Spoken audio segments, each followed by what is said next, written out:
Hey guys, thank you for joining me for our devotional today.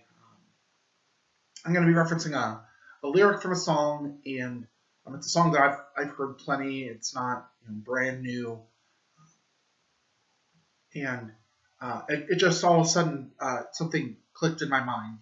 It's one of those things where like you might hear a song 100 times, or you read a book several different times, and all of a sudden there's this one thought that just kind of clicks. You just kind of get it.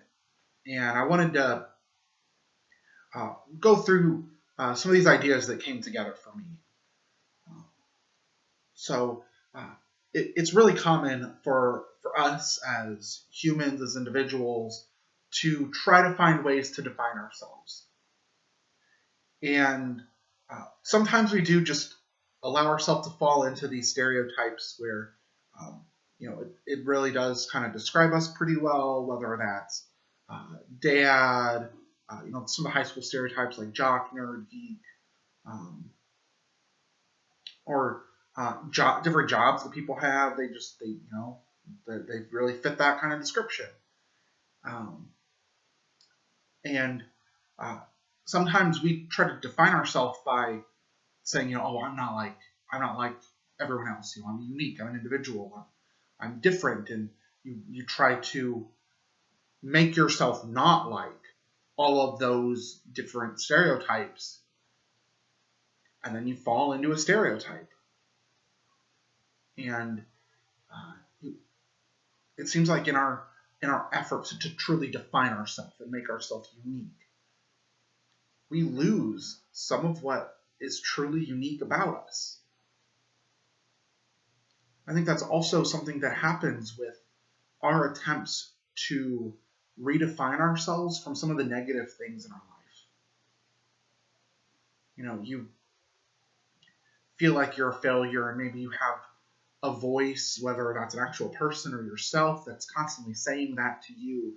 And so you do what you can to try to redefine yourself and try to avoid that definition. And it seems like the more things you do to avoid that description, the more you kind of allow yourself to fall into it.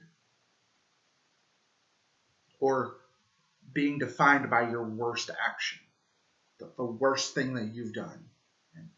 And you do your best to avoid it. You try to change, you try to be different, but it seems like that thing just has this weight over you that is, as long as you are attempting to avoid that definition, you just can't get away from it. Or being defined by the worst thing that's happened to you.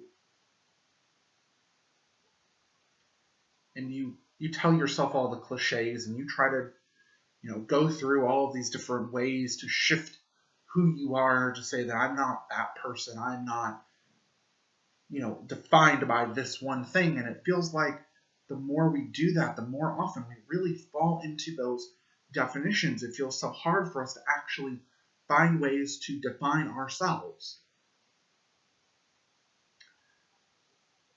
And I was listening to the song "The Father's House" by Corey Asbury. It's a newer song. It's a Christian song, talking about like coming to a relationship with God, and it's coming to the Father's house. Father being one of the main descriptors that Christians have for God. And there's this little line in the song that says, "Failure won't define me because that's what the Father does." And I heard that, and all of a sudden I realized how really powerful that line can be. I like philosophy. I like ancient Christian theology, reading theological works, reading some philosophy from the early Christians, first 500 years or so of Christianity, even just reading theology from Christians who were writing before I was alive. I mean, theology from C.S. Lewis or John Wesley, Anselm of Canterbury. As you kind of go back in time, even if it's not all the way to like the first 500 years of the church, they have these different perspectives. It can be very unique. And one of the unique things that a lot of these thinkers have is that they don't ground their definitions in just language.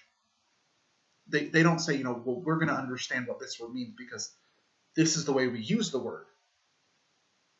They will move to ground definitions in who God is. They say, we should know the reality of what it means for this word because this word describes God, and if this word describes God, then that means that what's true about that word connected to God is what that word means. So they do this with ideas of good, and then conversely evil. They do this with the idea of nature and person. It's very helpful. What does it look like to have a relationship? What's a good relationship? Well, let's look at God, and there are some things that we can say is true, and there are some things that are unique about God's relationship because God's God and we aren't.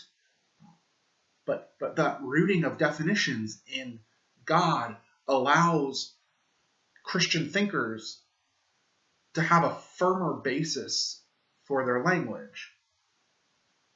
Because if language doesn't get rooted in God, then all language has to be subjective.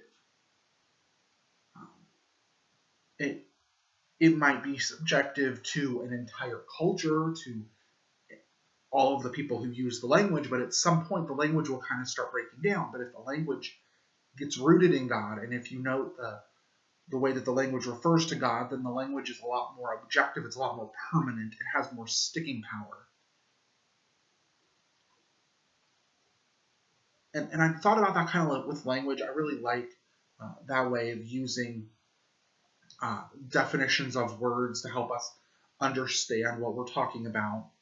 And I never thought about it as far as the way that we define ourselves.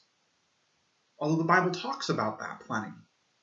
And it's like I probably had thought somewhat in this way, but it had much more meaning. We try to define ourselves in all of these different ways, either through these different stereotypes, or by the way we try to avoid these stereotypes, or by the things that we do, the things that we've done, or the things that we wish we hadn't done, by the insults people give us, by the way that we attempt to not be that person. And those attempts fail so often. But those things don't define us. Those definitions don't have to control us. Because our definition, our identity, who we really are, is found in God. In a God who looked at us in all of our mess and loved us so much that God willingly became one of us to live with us and die for us. That we are made in God's image, so there's something of us that shows people who God is. And there's nothing that we can do that can destroy that image. Sure, we've messed it up. We have done so many things to make it so much harder for people to see God in us, but there's something in us that points to God. There's something in us where we are God's special creation. It's not all of creation that's made in God's image. That's unique about us. God looks at us and calls us his child. God cares for us. God continually gives us a chance to change. No matter how many times we mess up, no matter how far away we have strayed, God is constantly giving us chances to change.